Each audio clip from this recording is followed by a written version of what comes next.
Assalamualaikum warahmatullahi wabarakatuh.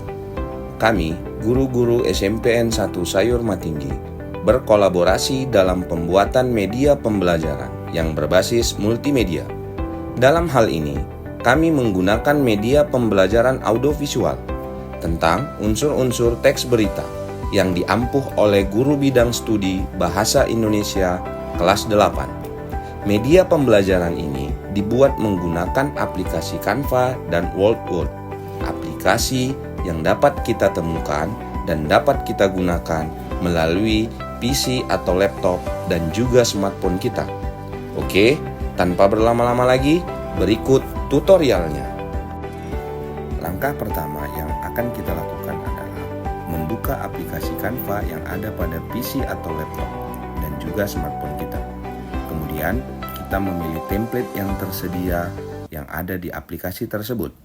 Setelah template kita pilih, selanjutnya kita dapat menyesuaikan tulisan sesuai dengan materi yang ingin diajarkan. Dan kita juga dapat menambahkan foto dan video yang berkaitan dengan materi yang ingin kita ajarkan. Manfaat dari media pembelajaran yang berbasis dengan multimedia dalam hal ini audiovisual yang menggunakan aplikasi Canva dan Wordword antara lain, manfaat bagi siswa, menjadikan pembelajaran lebih interaktif dan menyenangkan, membantu siswa agar termotivasi dan tidak bosan, mengembangkan kemampuan kognitif siswa, dan banyak lagi manfaat lainnya. Sedangkan manfaat bagi guru adalah membantu guru menyampaikan materi pembelajaran dengan lebih mudah. Guru dapat menyampaikan pesan untuk mempengaruhi sikap dan emosi para siswa.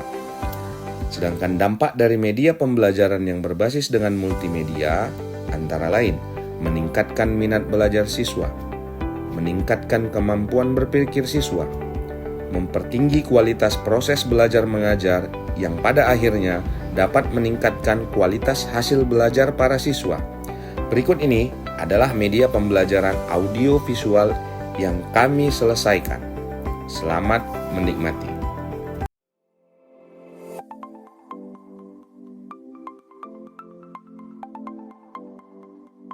Halo teman-teman, kita berjumpa lagi. Pada kesempatan kali ini, kita akan mempelajari tentang unsur-unsur teks berita. Materi ini diajarkan untuk kelas 8 dengan kompetensi dasar 3.1, mengidentifikasi unsur-unsur teks berita, membanggakan dan memotivasi yang didengar dan dibaca. Sebelum masuk ke materi, kita akan mengenal apa itu teks berita. Teks berita adalah teks yang berisi tentang segala peristiwa yang terjadi di dunia yang disebarkan melalui berbagai media seperti radio, televisi, internet, situs web, maupun media yang lainnya. Sebuah berita harus dapat dipertanggungjawabkan kebenarannya, aktual, informatif, dan objektif. Kualitas berita yang baik harus memenuhi kriteria unsur-unsur berita, yaitu 5W1H. 5W1H adalah singkatan dari what, who, when, where, why, how. Lalu, apa maksud dari 5W1H? Di video ini, kita akan membahas satu persatu secara rinci. Unsur berita yang pertama adalah what atau apa. Unsur ini menjelaskan mengenai apa peristiwa yang terjadi yang diberitakan. Peristiwa yang diberitakan pun harus sesuai fakta yang benar-benar terjadi tanpa boleh ditambahkan opini atau pendapat. Contohnya, topik sebuah berita yaitu peristiwa banjir menggenangi 5 distrik dan menewaskan 16 orang. Selanjutnya ada unsur who atau siapa. Unsur ini menjelaskan siapa saja yang terlibat dalam peristiwa yang diberitakan. Orang-orang atau pihak yang terlibat dalam berita harus diinformasikan dengan benar agar lebih jelas dan berita dapat dipahami. Contohnya, yang terlibat dalam sebuah peristiwa yaitu warga di 5 distrik di negara bagian Maharashtra. Berikutnya ada unsur when atau kapan. Unsur ini menjelaskan mengenai waktu terjadinya peristiwa yang sedang dibahas dalam berita.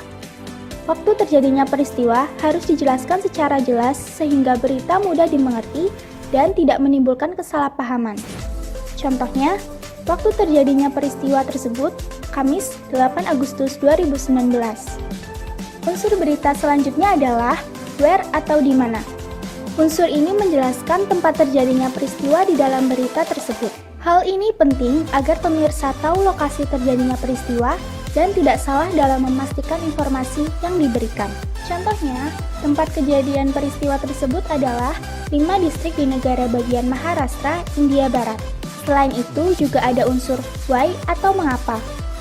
Unsur ini menjelaskan alasan kenapa peristiwa di dalam berita itu bisa terjadi.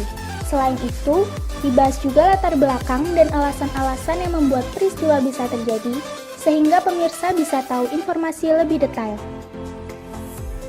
Contohnya, penyebab peristiwa tersebut adalah karena sungai meluap akibat kebijakan membuka pintu bendungan yang terisi penuh. Unsur-unsur berita yang terakhir adalah how atau bagaimana. Unsur ini menjelaskan mengenai proses atau kronologis peristiwa di dalam berita. Artinya, diinformasikan juga runtutan kejadian dalam berita serta detail-detail lain dalam peristiwa sehingga informasi bisa tersaji dengan utuh dan lengkap. Contohnya, kronologi peristiwa tersebut adalah hujan lebat dan banjir mengakibatkan 16 orang tewas dan 140.000 orang mengungsi akibat kebijakan membuka pintu bendungan yang terisi penuh. Setelah menyimak penjelasan tadi, apakah kalian sudah paham? Jika sudah, simaklah video berikut ini, kemudian tentukan unsur-unsur 5W satuannya. Selamat mengerjakan dan sampai jumpa lagi. Terima kasih telah menonton video ini. Dan pemirsa, kita ke informasi selanjutnya. Pasca gempa berkekuatan magnitudo 5,8 yang mengguncang Gunung Kidul, Yogyakarta, belasan rumah warga mengalami kerusakan. Gempa dengan kekuatan magnitudo 5,8 yang berpusat di 95 km barat daya Gunung Kidul terjadi pada pukul 15.57 waktu Indonesia Barat. Gempa ini dirasakan oleh warga di Yogyakarta dan Jawa Tengah. Data terakhir yang masuk di BPBD Gunung Kidul tercatat ada 34 rumah warga yang mengalami kerusakan. Kerusakan tersebut tersebar di 6 Kapanewon atau kecamatan, yakni Kapanewon, Karangmojo, Purwosari, Ngelipar, Semanu, Panggang, dan Patu. Kasus anak-anak yang tertular dari luar lingkungan keluarga. Memang kondisi anak-anak sekarang lagi libur.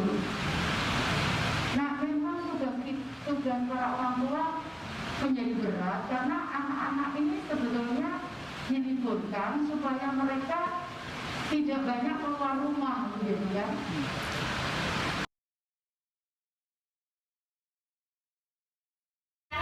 Kalian harus memperhatikan, ini adalah sebuah video yang berisikan berita. Tugas kalian adalah menelaah 5W dan 1H. Nah, sekarang dengarkan.